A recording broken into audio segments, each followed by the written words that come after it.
Урматтуу министрдин орун басары, урматтуу президенттин өкүлү, нотариус системасы бул өтө маанилүү система. Эгер нотариус токтосо, бизнес токтойт, алып сатуу токтойт, канчалаган келишимдер токтойт, экономика токтоп калып атат. Эмне үчүн нотариус бизде өтө маанилүү? Анткени ишеним жок. Кайсыл өлкөдө бир ишенич жок болсо, ич ара мамилелерде.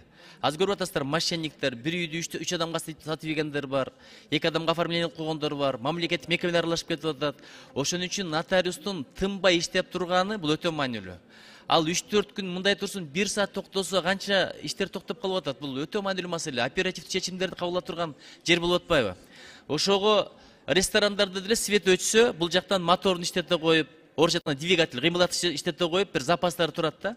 Ошондой бир запастарды караш керек. Андан кийин айтып атпайсызбы, интернеттин сапаты начар болуп атат. Жакшы интернет менен камсыздоош мамлекеттин түздөн түз милдети. Бул биринчиден. Экинчиден, азыр менчи депутаттардын бирөө айтты, мага да кайрылды. Чоң эле Аксы районунда болгону бир мамлекеттик нотариус бар экен.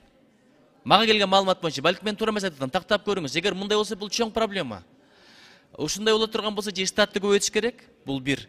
Же болбосо ошондой бир алыс райондордо жеке менчик нотариус ачам дегендерге бир жеңилдиктерди бериш керек. Ошо пошлина жагынан, башка жагынан. Ушуларды да караңыздар. Кыргызстанда нотариуссуз иш болбойт, анткени ишенич жок ортодо. Бирин бири алдап кетет. Бир тууганды алдаган заман болуп атат. Оң көзүң сол көзүңгө мындай жоо заман болуп атат. Ошон үчүн муну караңыздар, азыр депутаттардын айткандарын эске алыңыздар. Жакшы интернет менен камсыз кылыш бул түздөн түз мамлекеттин милдети. Бишкектеги интернет менен чаткалдагы интернет эки башка да, туурабы? Бирок ушул системага бул жагынан мындай адилеттүү бирдей шарт түзүп бериш керек. Мен эми суроо жооп болбосун деп атам, процедурныйга чыктым. Эске алып коюңуздар ушуну. Чоң рахмат. Чоң рахмат. Ушул жеке менчик нотариустарда мындай пошлинаны көтөрүш маселеси каралып атабы? Мага кайрылышты айрымдары. Көтөрүш каралып бүткөн, ставка мамлекеттик алымдар. Бирдиктүү ставка болуп калды ошондо?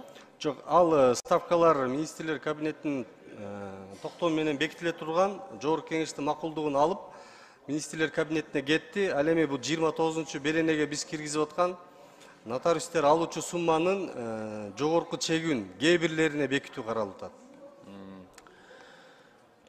Бул жанагы кызмат көрсөтүп атпайбы? Жөнөкөй жарандардын төлөй турган акчасынын көлөмү өспөйбү? Жок, тескерисинче ошол жарандар төлөй турган акчаны нотариустер өз алдынча коюп ашырып берген учурлар болуп атканда, биз аны тескерисинче бир бирдиктүү бага коюп атабыз. Бирдиктүү стандарт. Социалдык теңчүүлүк болуш үчүн. Буга чейин эмне өздөрү каалаган бааны койгонго акысы бар беле? Ошондой болчу. Ошондуктан муктаждык келип чыкты да. Бул бир, анан ушул эле мыйзам долбоорунда жазылып турат да, карасаңыз.